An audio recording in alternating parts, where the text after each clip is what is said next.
Welcome back my friends, this is the last video of the year. Time really passes so fast, isn't it? I'd like to start off by thanking you for taking time to watch my videos over here on YouTube as well as over on Odyssey.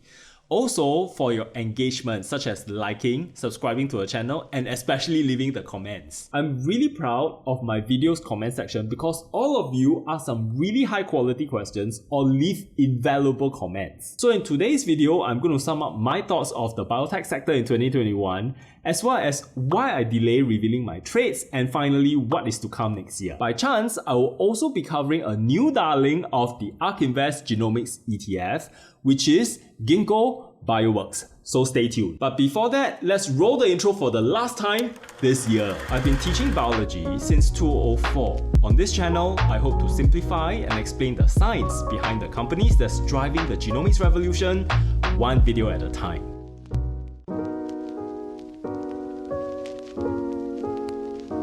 Earlier this year, I mentioned I do not like to invest in biotech ETFs such as ARKG. And my theses have not changed. I feel that there are a lot of companies that are sensationalizing their sciences and hyping up their potential futures. But in reality, just fluff. Especially when I analyze their underlying scientific fundamentals. I know the science can be hard, which is why I'm here to help you avoid the hype as well as the money traps. Which is also the reason why I don't like to invest in biotech ETFs because they inevitably will put money into a company that I do not like. And I have to pay them to do so. Aiyo! And these companies can pull down the performance of the fund as well as your returns. Let's use the example of ARKG with Beam Therapeutics since that is the only holding that I have in common with the fund. ARKG first bought shares of Beam Therapeutics on the 6th of October 2020. The ETF had a closing price of $67.28, which later dropped to $60.46 on the 1st of December this year. And it represented a loss of 10% in value over this period of time. In contrast, Beam Therapeutics had a closing price of $27.39 and $72.68 on the same corresponding days, representing a gain of 165%. ARKG and I have the same stock in the same sector, and I'm better off than it.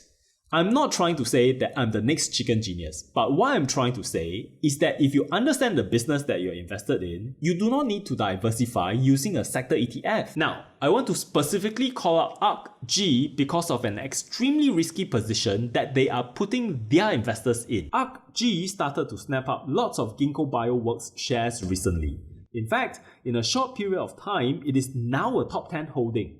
Ginkgo Bioworks is listed via a SPAC merger. And this is known to be problematic, particularly in the finance and accounting area.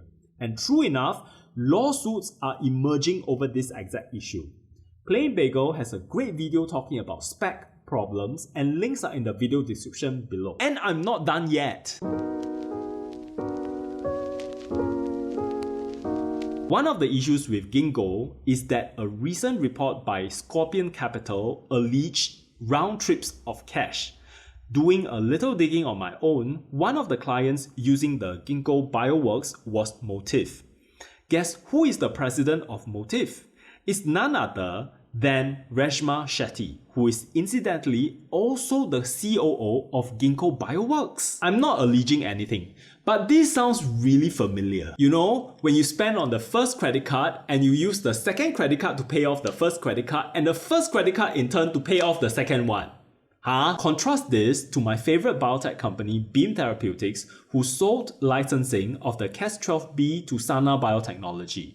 I checked and did not see anyone sharing the board of directors seats on either of the company. In addition, Ginkgo is actually not a new company and has been founded 13 years prior. To date, there have been no blockbusters and no other forms of success other than raising money. Being the busybody that I am, I took a look at the current pipeline. They say they are working with Moderna. And I talked about Moderna previously, link in the video description below. They are supposed to help Moderna optimize vaccine production, but use some really sexy marketing speak without really saying much scientific at the end of the day. Every beer, wine, cheese, yogurt, natto, tempeh, kimchi, and sauerkraut company. Oh my god, it's a lot, right? have already been scaling fermentation, and they can easily tell you how to do it. Also, Ginkgo has never shown to have helped in the production of a single vaccine to date. What makes them the expert? Also, the logic is not quite right. If a potential client is worth something, why would they go to Ginkgo Bioworks? I mean, if you look at Tesla, would Tesla go to a foundry to look at how they can improve on their car manufacturing? It doesn't make sense. Is it because they have deep expertise in understanding the many dimensions and the parameters of experimental design? Let's look at another application they have in their pipeline: discovering and testing antibodies. According to what they say, this requires a large space because you will need to have plenty of incubators, centrifuges, biohazard hoods, to name a few things. But guess what? An 8th floor space is shared with the very same clients Ginkgo has, according to Scorpion Capital. Now, how can so many companies be housed under one space? Within Ginkgo, which provides the foundry for vaccine development, requires fermentation, whose organisms that's used in it will likely contaminate the mammalian cell cultures that's used for antibody production. Huh? In one space? And whose co-founder is so free to join another company as a board of director when his company is in the red in the past, current, and future times. And I'm not done yet. The main competitor is Zymergen, who have had a spectacular downfall and failure to bring anything to market, which meant a corresponding downsizing as a result. Now, coming back to my point about sector ETFs being poor investment tools, ARKG, why are you playing with fire with Ginkgo? While pointing finger at ARKG, other biotech ETFs have the same problem as well. But I'll have to move on. Overall, I'm still positive about the biotech sector.